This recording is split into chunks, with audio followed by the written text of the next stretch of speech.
is so very important as us as humans. It's what makes us so human and foundational to how we lead. My work in director of people and culture and with teams and all of my HR work. It's one of the number one things that we get stuck in as leaders and in the workplace of being stuck in these emotional, just not knowing how to articulate and move with it.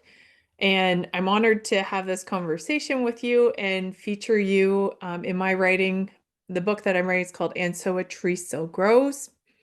And I have this whole section that is what it means to be human, which a huge part of it talks about emotional intelligence. And one that I believe will resonate with lots. I think we see this movement of self-agency and having and knowing and understanding the emotional intelligence is so important. Um, so I'm going to talk through this through the metaphor of my book and how it kind of goes through. And the leadership tree I start with is planting the seed, and where every leader has a tree and it's rooted in their experiences and their values and their choices that have shaped them. And we hear metaphors of trees being grounded and all those everywhere throughout life and business and whatnot. And if we were to look at your leadership tree and what was the seed that started it all and what gave you that courage and the idea to build a company dedicated around emotional intelligence? Interesting question, Annette. And I'm just trying to think what would have been the seed and hmm, when would what period of my life would I want to refer to? I'm um, uh, probably in high school, and it probably relates to guitar. I was passionate about guitar, and and I was a diligent student of guitar, and my guitar teacher uh, inherited a lot of money, and and he bought a music store. And that had little rooms where for lessons, and he asked me if I would teach guitar for him, and I was 16, and I had never taught anyone anything before. And that job started a love in me for teaching people things. And I found a way to relate to, I remember I had little kids, I had an old trucker that was probably one of my proudest moments as a teacher. He really wanted to learn how to play the guitar, and I found a way to relate to each of those students and tap into something in myself that was able to teach people things. And I just found a real love for teaching. And so I taught guitar all through high school. I had 45 students a week at one point, every night after school and all day Saturdays. And I just spent all the money on buying guitars. And, and then and then I worked at a summer camp. It was a ranch camp where I taught riding. I taught horseback riding and outdoor skills. So that again, more opportunities for teaching, and it was only natural that I went into education at university, and this was something that my mother always pushed for. She said, "You're such a natural teacher. You should be a teacher." And so I studied education. And then I continued on and study and got a master's degree in adult education.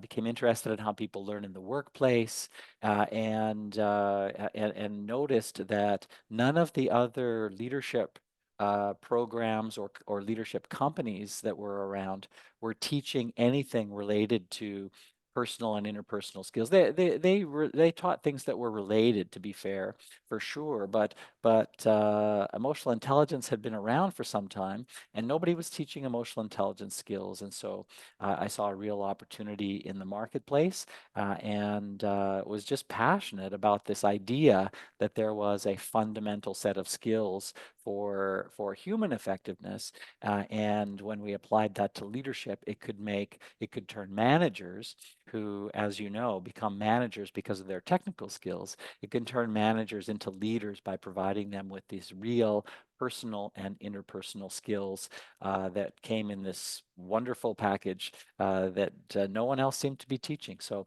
I became the first company that I know of to offer emotional intelligence training. That is amazing. And I absolutely love the uniqueness of your story too. Who would have ever thought it would have started out with guitars and speaks so clearly of like everybody's unique story and where it goes is what makes it so much more fruitful to say. And the energy that brought the first root of curiosity and where that goes and where those roots spread is always so fascinating. I love hearing people's story. Um, and so why don't you tell me a little bit more of that? Like when I talk about the roots, those roots are the values and they're so interconnected and where they bring us and what they do and really at the heart of your work that you do. Hmm. Yeah, we do values exercises in our workshops and our training courses, and in our coaching as well. And we do it in relation to one specific emotional intelligence skill that's part of the model that we use, and that is emotional self-awareness. So we ask people to be more aware of what is most important for them. What are their priorities in life? We give them a list of values and say, okay, so here are some. You may find some of those values on here, or you may know what those are, irrespective of this list. But write down 10 of them. And so people write down 10 values, and then we say, okay, so now we want you to pare this down further. Let's say you have to get rid of 5. Which 5 could you live without? And we get them down to their 3 to 5 core values, and talk about how they incorporate those into their lives. Which values don't get incorporated as much, because of course this is connected to another EQ competency, which is self-actualization, which is the extent to which we experience fulfillment in life.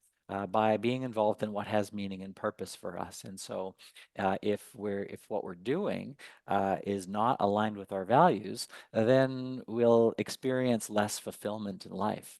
And we quote Abraham Maslow frequently, but here's one great quote of his: "If you're not being all you can be, then you'll probably be unhappy your whole life." So it's about being all you can be. So what's that? And which values do you embrace in order for that to happen? This is just one of the many ways. We also connect that to authenticity as well. Authenticity being an important pillar of leadership. Yeah, no, and it really brings me to my own story. Having a passion for coaching swimming in my whole life and sports, I thought I'd go a certain direction, but found a real love in HR. And I hit this pivotal point where, hiring and firing just wasn't very satisfactory, and where my passion and brought me to the inspiration of the Enzo mindset of my Japanese heritage. My mother's Japanese, born and raised. My grandfather was a calligrapher, and through some of those Zen teachings of alignment and that the impermanence and imperfection of life's journey and those emotions as indicators of not something to overcome, but to take with you, and taking that challenge with you. So yeah, very real, and those emotions as indicators. So like when I think back to growth doesn't happen without struggle, and every leader faces storms of uncertainty and fear and moments of doubt. And can you share a time when you question whether it all work out, even in emotional intelligence, and what helped you to really push through it? Well, I've had a lot of those valleys and mountaintops throughout. It's been quite a roller coaster ride. But the one that I point to as being probably the most poignant is a personal family tragedy, and it has to do with my son, Benjamin. We call him Ben, who became uh, hopelessly addicted to drugs and alcohol. And we struggled with him for 10 years, and we even moved cities to get him into the best treatment program in the world for youth, which happens to be in Calgary, called the Alberta Adolescent Recovery Center. And we spent a year there, and he experienced some success, but he continued to relapse and eventually died of a fentanyl overdose.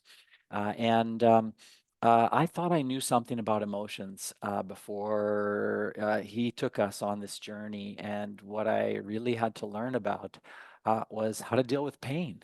And you know, we do a terrible job as a society in teaching people about emotions, let alone pain. But we don't learn how to deal with pain until we're in it, and it's a horrible place to be learning about pain. And so this is something that I carry with me, and I take with me into all my training sessions. I talk about the personal value of counseling and therapy. I think everyone should have a therapist, but they don't. And we have to destigmatize that. We have to know how to reach out for help. We have some societal beliefs in societies all over the world that are hurting us terribly. And one of those is that we have to work through things on our own. And this is a terrible belief that is hurting so many people.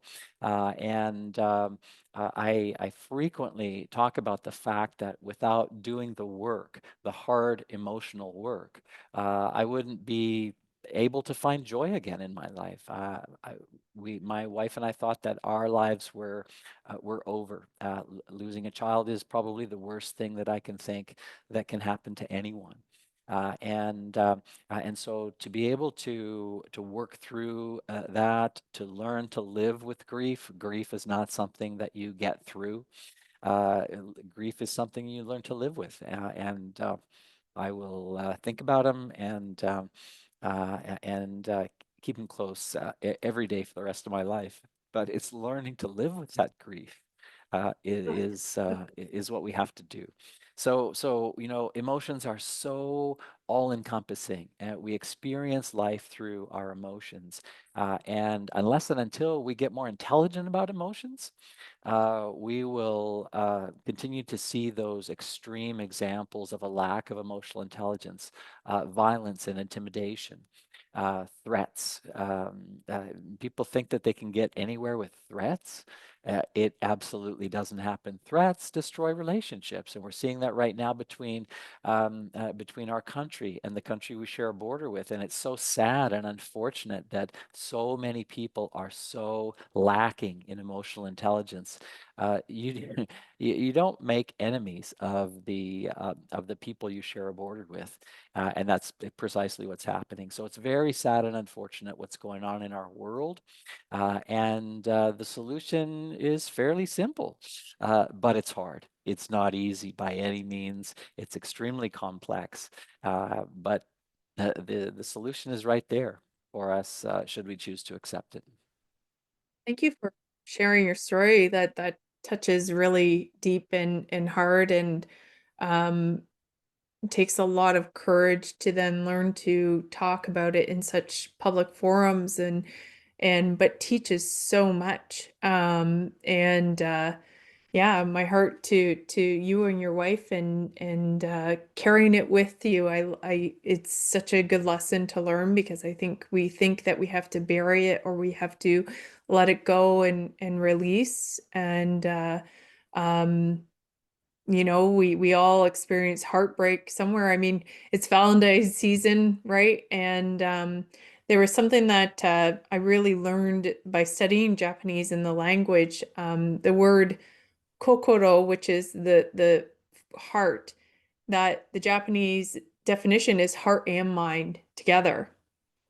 And I always found that fascinating in how many words of resilience the Japanese language has the character kokoro and heart in the language. And always found that really fascinating on how they do and it's always about taking it with you rather than fighting against or getting over or suppressing, which is so interesting. Yeah. Um, and so important, the work that we do. It really stuck me the last time that we had you had talked about a name. I don't know if you're willing to put it out there, but AI is emerging, right? Human intelligence, I believe, and HI and emotional intelligence is very important for us right now to master. And what are your thoughts on that? And I'd love to hear your I information on that. are you talking, Annette, about the title that I chose for my presentation at the National Society for Human Resource Management Conference in Nashville? I wasn't sure if you were okay to Yeah, put it out there yeah, because I loved yeah. it so much. The title is EIAIO. With an exclamation mark. And really it's about the critical role of emotional intelligence in artificial intelligence. Artificial intelligence, there are different forms, of course, and different ways of thinking about it and looking at it. But essentially, the bottom line is that when we forget about the impact on people, then things can go horribly wrong.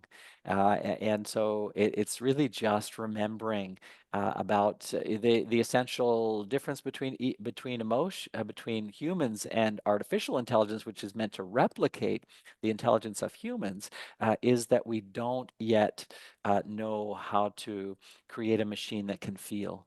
I think we probably will at some point, and the answer may be in quantum computing, but we can't replicate a human response to an environment, so that's so interesting that artificial intelligence is really good at many things. One of the things that it can't do is read and understand the nuanced emotions of a situation. It can't read a room.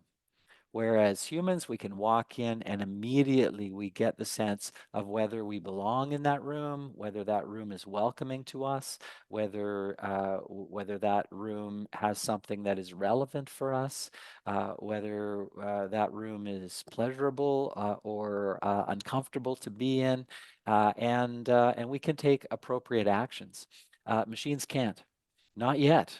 They may do at some point, but again, we need to recognize and emphasize this important distinction that we have as human beings. And if you think about the programmers who are programming artificial intelligence, many of them, and I try not, I hate to stereotype, but the stereotype kind of holds that many of the people who are drawn to technical pursuits like programming and other aspects of IT, even engineering, accounting, working with numbers, in analytical pursuits, quite frequently they have a preference for introversion. And if you have a preference for introversion, you may just want to be left alone to do your own thing, and that there's a potential issue there, and we've got data to show that programmers produce better code when they work in teams, but they don't want to. They don't like it. They would rather be left alone to work independently. So all of us, despite our preferences or our tendencies, we have to develop our skills at first of all, knowing ourselves and understanding ourselves as emotional beings. But then knowing and understanding that other people are different. They have different likes and dislikes and opinions and perspectives, and we're all socialized differently. And so it's really about developing those skills that are going to help to create better AI ultimately. And I'm so curious too, because those are all great points. I'm so curious on the connection between understanding emotions and the whole spectrum of emotions and creativity. And what is your studies and your science behind that with emotional intelligence and what that opens up for creativity? Yeah, there's a few EQ competencies, and by the way, we use the model of EQ that is one of the few empirically derived models of emotional intelligence that is owned by MHS out of Toronto. And this one was originally created by Dr. Reuven Bar-On in the early 80s, and it consists of a comprehensive set of emotional skills that have arisen out of empirical research. And so when you talk about any concept that relates to human behavior, like creativity, we can point to specific EQ competencies and how those relate. So for example, if you think about something like self-regard, how you regard yourself, some people regard themselves as competent and confident, and of course that's the goal. We want to be confident enough to do what we want to do. But there's a relation with creativity. If you have a lower self-regard, you may be less likely to put forth a new idea. So you may see yourself as lacking creativity. We're all creative. We all have creativity within us. People have come to believe they're not creative, and hence they are not creative, or nor do they pursue the stereotypical creative pursuits like painting and art. Painting and art is just one form of creativity. It is about understanding that we're all creative, and another thing that is correlated with creativity is self-expression. Self-expression is a category of emotional skills in this model, one of which is emotional expression. If you struggle with emotional expression, you will struggle with creativity because you will see things that you think are a great, interesting new idea that you want to bring into the world, and you may struggle to do that. And so this is the important, so where leaders come in is leaders create what Google found in their huge study of 160 high-performing teams, well, 160 teams. What they found is the single biggest factor in high performance was psychological safety. And psychological safety is where leaders create an environment in which people can bring forth their ideas no matter what they are, without fear of being insulted or put down or ostracized or criticized, but just all ideas are good. They may not be usable, but an idea, no matter how out there or how wacky, it could lead to a feasible, usable idea. And so we need all ideas. And so people, again, grow up believing they're not creative when in fact we're all creative. And so they need to get out of their own way. And this is how we talk about self-regard as a competency. Self-regard seems like, at first glance, like what psychologists would call a trait that is fairly static throughout one's life, but absolutely, how you regard yourself is changeable. And you can learn to view yourself in a more accepting way, that where you get out of your own way and you are more able to pursue your own goals. It brings me immediately to so many moments in my HR journey of even myself. I can recall being in meetings in that imposter syndrome, who am I, and that regard of just how my limiting beliefs to believe that in nature, my authentic self is I am so creative. But in those spaces, the emotions arise. I'm not good enough. This isn't my space. I can't, and that psychological safety. And I've seen it time and time and time again. I could have a one-on-one with a manager and like, that is a fantastic idea. That is phenomenal. And get to a room, get to an office with more people and dead quiet, right? And that creativity doesn't come out. So I think it's fascinating and absolutely the growth in your own emotional intelligence on when those feelings show up, what to do with them to make sure we don't shut down our creative muscle. And of course, just in case your listeners are thinking that we're talking about creativity in relation to art, we're talking about creativity in relation to innovation. And so that's the importance of creativity, is that creativity is putting something that's not that putting something new into the world. Innovation is finding an application for it, using that new idea in a solution to a challenge that you face in business. We're going to have psychological safety leads to much more innovative workplaces.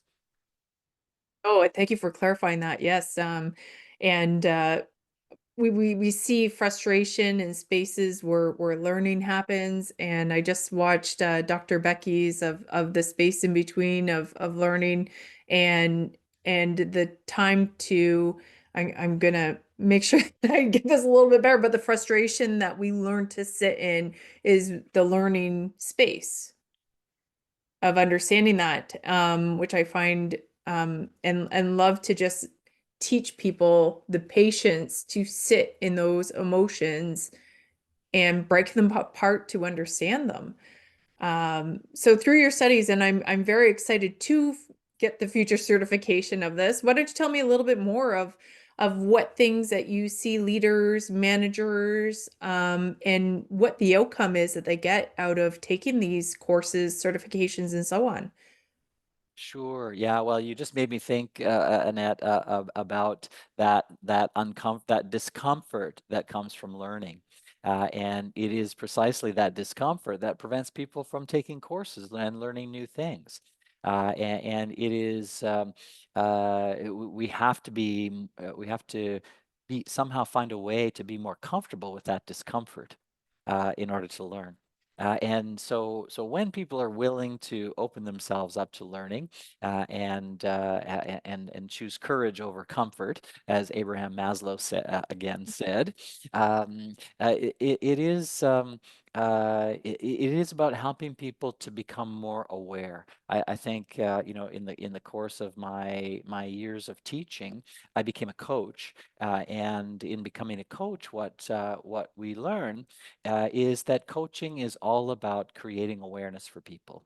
So it's not about telling people what to do, but when we create awareness for managers, we help them to see the impact of their behaviors. And as you know, there's a difference between intention and impact. And this is a central key message of emotional intelligence, is that you can't just do what you want. You impact people and there are consequences for yourself. So this is something that, again, we see people in very public roles acting in ways as if their behavior have no consequences and no impact on people, or they don't care. And of course, that's sociopathic behavior, which we see a lot of as well, is people who just don't care about the impact on others. Again, this is a lack of empathy, and when we lack empathy, we lack humanity. And so we have to teach people that these basic there's a belief which stands in our way, and the belief is that this is just business. It's not personal. That's completely false, that business is personal. It impacts on people, people's lives. And so, there are many traditional beliefs about business that we have to challenge. One of them, of course, that we have to challenge is that emotions don't belong in the workplace. When people say emotions don't belong in the workplace, I try not to laugh out loud, but I do smile. And I say, what about dedication, commitment, passion? So you don't want those? You're saying that you want to leave those out of things as well. And of course, we want those. We want loyalty. We want commitment in workplaces, and you get that when you engage the emotional skills of emotional intelligence. Yeah. Emotional intelligence, in fact, the term is really just a better description of how our brains work. There's never a time that we're not experiencing emotions, even when we're asleep. If you've ever woken from a nightmare, you know that. And so, any time that our brains are processing any kind of information, we're also feeling a certain way about it. And when we forget that or push it to the side, or try to leave emotions out of it, it's folly, because it's not possible. So better is to acknowledge the emotions that are there, and understand that we are intentionally creating those emotions, but we have to be aware of it. So again, awareness and intention are required for intelligent behavior. And so what we're really doing is we're enhancing intelligence by including emotion, explicitly rather than implicitly. The 20th century was all about intelligence, without a specific focus on intelligence, and so we overlooked, to a great extent, procrastination, anxiety, avoidance, all of those problem-solving disruptors that are purely emotional and nothing to do with logic. So we don't apply logic in an emotional vacuum. We're always applying logic with emotion. So it's understanding more about those emotions and how those emotions enhance our application of logic or hinder our application of logic. And so really what we're doing with leaders is we're taking them through 5 categories of emotional skills. First of all, self-perception. How do you perceive yourself? And again, we've alluded to this. You can perceive yourself as someone who has something of value to say, something who feel comfortable putting your ideas out into the world, or you sit back and you watch the world go by. This is sometimes called self-efficacy in psychological terms. And so self-perception is critical and important. Self-expression is the next category of skills. And this is where, after you've found your voice in self-perception, you know what you want to say, then you find your voice in self-expression. So it's finding your voice and using your voice to establish boundaries in relationships, to be more creative and innovative in the workplace, to get what you want, to have your needs met, to speak out against injustice and oppression, and inequality. This is fine. This is using your voice. The next category of skills all have to do with connection. Brene Brown has this wonderful, in fact, her initial TED Talk, she said, the reason that we're here is connection. The reason we're here on this earth is connection. And she's not wrong. And we have all kinds of scientific proof for that, that our biochemistry is more productive when we're in relation with other people. Margaret Mead's famous quote, don't doubt that a small group of people can accomplish great things. It's the only thing that ever has. I'm getting these quotations a little bit wrong, but the idea is there, that it's the only thing that ever has, is a small group of committed people done anything great in the world. We don't do these things alone. And if someone thinks that they can do them alone, they're sadly mistaken. They will go sadly off track. And we're seeing that right now as well, where one person, well, we saw it with Putin invading Ukraine, this insanity, this absolute narcissistic sociopath. We saw a narcissistic sociopath already ruin one part of the world. Now we're watching another one who is singly creating all kinds of disruption.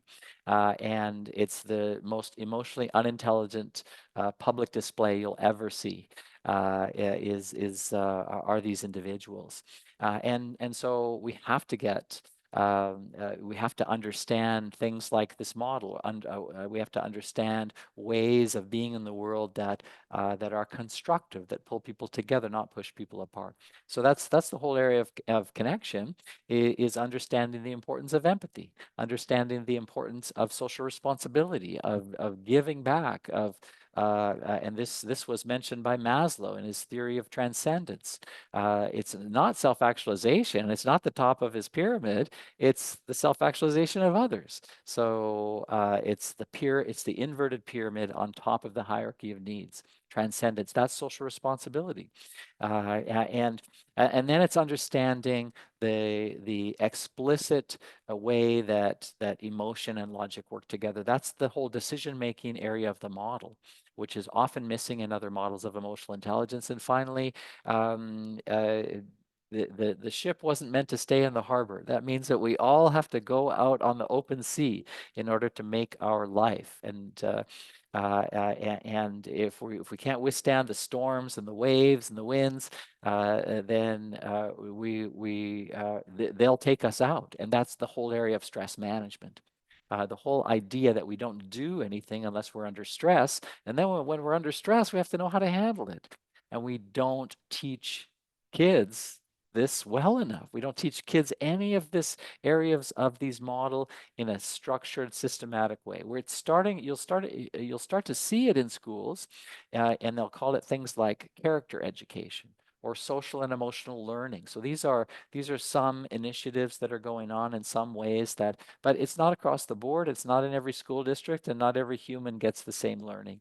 So they grow up and they struggle, and they experience challenges in life. These are mental health skills. So without these skills, you will fail to cope with daily demands and pressures, and you'll experience mental ill health. We use it Yeah. to help people to thrive, but it's also there to help people to cope.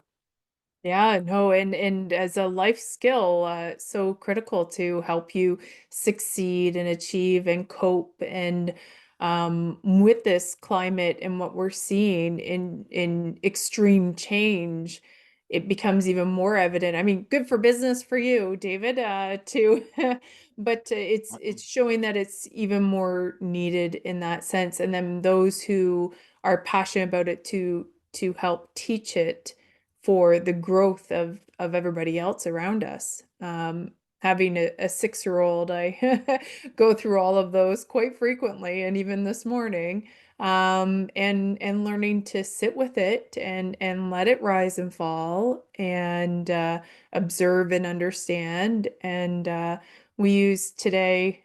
He liked the story, the Billy Goat's Gruff, and I was like, whatever dream that happened, that's the evil troll under the bridge. And you're a goat. You have these big horns, so you knock it out of there and understand that who's in charge. But yeah, teaching in all ages is so very important. Um, yeah. So I thank you so much for sharing so much of this knowledge, and those courses. And as we wrap up here, how can people reach you? What can they find? Where do they go? What's out there for them to grow in this area? Yeah, real easy to find. You can type in my name and emotional intelligence. There's two David Corys that come up, one and two in different searches. One is a quantum physicist, so a very high IQ guy, and then there's me, a high EQ guy. I don't actually know the other David Cory, but he is an actual quantum physicist, rocket scientist kind of guy. In any case, EITC.ca is on my license plate of my car. That's our URL to our website. Well, we got EITC space CA because you can't get a dot. They just took a little blue sticker and stuck it on the license plate. Yeah, we're very easy to find, emotional intelligence training company. And love to talk about this. I love to speak to groups, love to make presentations. In fact, coming up here shortly, I'm speaking to a group of coaches called they call their ICF chapter the High Country ICF, and it's Wyoming, Montana area. I love to speak to groups wherever they happen to be, and then of course we love to talk about implementing leadership development programs in organizations. Amazing. And I'm part of Canada Coach Academy in that space as well. Maybe I can get you Absolutely, in as a guest anytime. speaker through the group. That would be such an amazing thing. But utmost gratitude to this time and space. I feel very honored that to have your time here with such a newbie and where I'm going. But I'll put the link in the space here so anybody can find you very easily. So thank you again for sharing your wisdom and your story and the journey. So powerful in the example of what it means to really you found to really lead with your heart and resilience and on this day of Valentine's Day. And I can't wait to share more of this with the audience here. Thanks, Annette. Great to talk to you. Yes, thank you. Okay, thank you. Yep. And then yeah, so I'll cut and edit